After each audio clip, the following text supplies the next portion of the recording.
I think he's given honourable and good service, and he should be thanked for it. And I think the whole House should join together in deeply regretting the feeling that he's obviously got that he must resign at this moment. Well, let's get some more reaction on this big story. Joining me live on LBC London News is Dr. Trevor McCrisken, Associate Professor of US Politics and International Studies at the University of Warwick. Thanks for coming on the show, Doctor. Good afternoon. So you've been listening to a bit of P&Q's, what Theresa May's had to say, and Jeremy Corbyn. We've had lots of ministers on. We haven't had any solid reaction for Donald Trump yet. What do you suspect he'll say?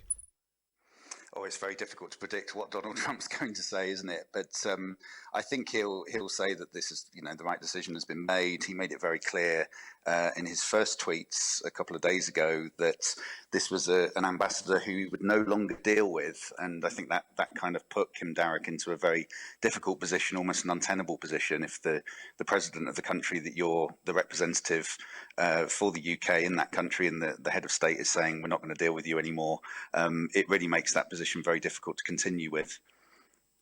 You're a man who probably, who will keep an eye on US politics and exactly what Donald Trump is doing right now. In the past, he has criticised what's going on over here instead of focusing what's going on in America. Lots of ministers quite angry that Sir Darroch is leaving. Do you think that's going to damage the special relationship we're supposed to be having with America? Well, I suppose it will raise some tensions, won't it? But one of the things that's been quite apparent over the last couple of days is that if Boris Johnson does end up being the new Prime Minister to the UK, he's been much more sort of careful about what he said by way of criticism of Trump's words about the UK ambassador. And that suggests to me that he's hoping that he can keep a relatively stable relationship with Trump, with the Trump administration, because obviously Trump has still got, the best part of 2 years left in office. And whatever the UK government might think of him, or whatever its ambassadors or other sort of officials might think behind closed doors, which of course is where this assessment should have stayed, really. Whatever they think of him behind closed doors, there is this relationship, and there is a sense that we have to deal with him. And so this is certainly going to raise tensions, going to make things more difficult in meetings. But I think there will be attempts, particularly if Boris Johnson becomes Prime Minister, to try and smooth out that relationship going forwards. I'm sure President Trump's not the first person to be called thin-skinned out of all the former presidents, but we definitely get to know about his gripes with people straight away, don't we? We certainly do. It was an extraordinary outburst, really, on Twitter that Trump entered into, and in two bouts as well. I mean, his first one almost seems slightly more sort of presidential. His second couple of tweets that came out where he referred to the wacky ambassador was much more sort of personal, much more damning, not the sort of thing that you really want to see coming from any world leader, let alone the president of the United States. But of course, we've become very used to Trump's Twitter thumbs firing off these missives on any number of issues and against any number of supposed allies as well. So I suppose it's, this is his way of communicating what he feels. But I think he really has come out of this looking, as though he is, as you say, very thin-skinned. He can't take criticism. It's interesting, actually, that this resignation today comes alongside a federal court's decision in the US that says that Trump can't block people from his Twitter account, which apparently is something that he's been doing. If people are really critical in their responses to his tweets, he blocks them. And this court has decided that that's contrary to freedom of speech under the US Constitution. Because he's a public officer, he has to take the criticism, and he has to allow people to be able to air those criticisms. So his use of Twitter is really very interesting, but it's obviously had some very deep consequences. What he's posted on there has obviously contributed to this situation where we now have a UK ambassador resigning. Is it fair to say he's a master of illusion as well? Because he'll start another storm one place when he should be dealing with one thing here. Looking on my screen right now, seeing the World Cup winners parade for the women's football team, the US team there. Publicly saying they're not going to go to the White House. He hasn't really dealt with us, and he started a fire another place. He does that often, doesn't he? Well, yes, I suppose he does, and you know, you couldn't. There are different perspectives to be taken on what Donald Trump's doing when he takes to Twitter.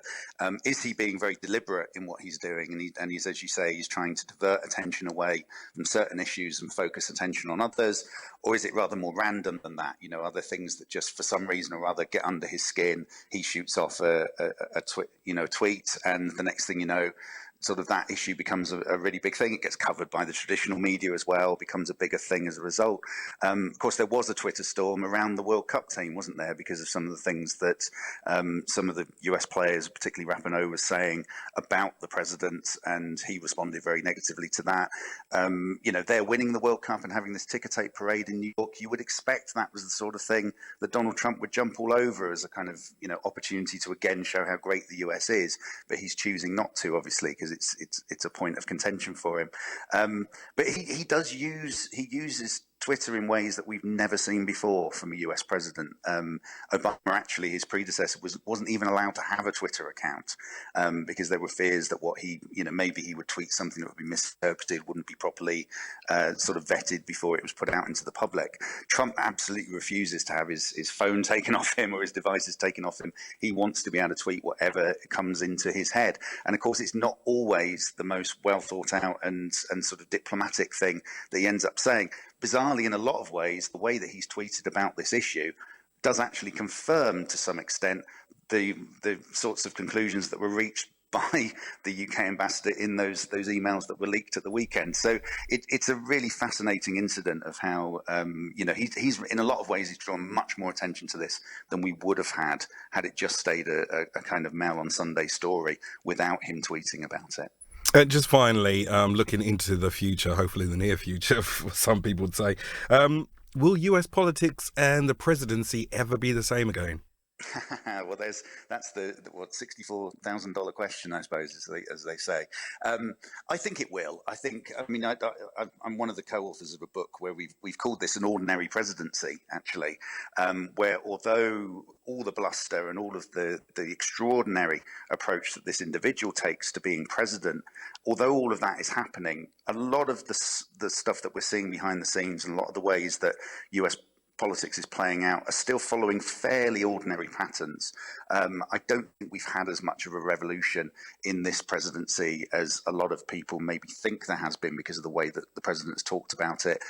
We may well get a change of president after the 2020 election, and it will be a Democrat who would then bring things back towards much more like what we saw under Obama. Politics would change again in the US. So I don't think that Donald Trump is sort of changing US politics forever in a direction that can't be tracked back from. But obviously, the more he does these very controversial things, the more people think that he's really revolutionizing, radicalizing the way that politics is conducted in America. But it will have an impact. I mean, social media will be much more important going forwards than it ever was before, largely because of the way that this president has used his Twitter account. Great insight. Thank you very much there, Dr. Trevor McCrisken, Associate Professor of US Politics and International Studies at the University of Warwick. Have a good afternoon, Doctor. Thanks so much. You too. Next, more News for London. LBC London News. Hi, it's Ali from Grange News. I'm getting everyone into the party mood with these indoor fireworks. Because how else do you celebrate tonight's triple rollover? Trust me, you don't want to miss it. Lotto from the National Lottery. Amazing starts here. Rules and procedures apply. Players must be 16 or over. When it comes to cruising, you don't want to feel like just another number. Thankfully, the new boutique cruise ships by Saga offer a more personal service. Hello, Mr. Goodman. Oh, hello. Giving you flexibility and freedom. What about off-roading on a volcano? A taste of Bordeaux's finest? Or fancy a bit of flamenco? Lovely. Well, thanks to the new Explorer Shore Concierge, no ask is too big. And the smaller ships dock closer to port, meaning more time ashore rather than getting ashore. It's a boutique cruise experience personal to you. Boutique Cruises by Saga, for your spirit of discovery. Save up to 35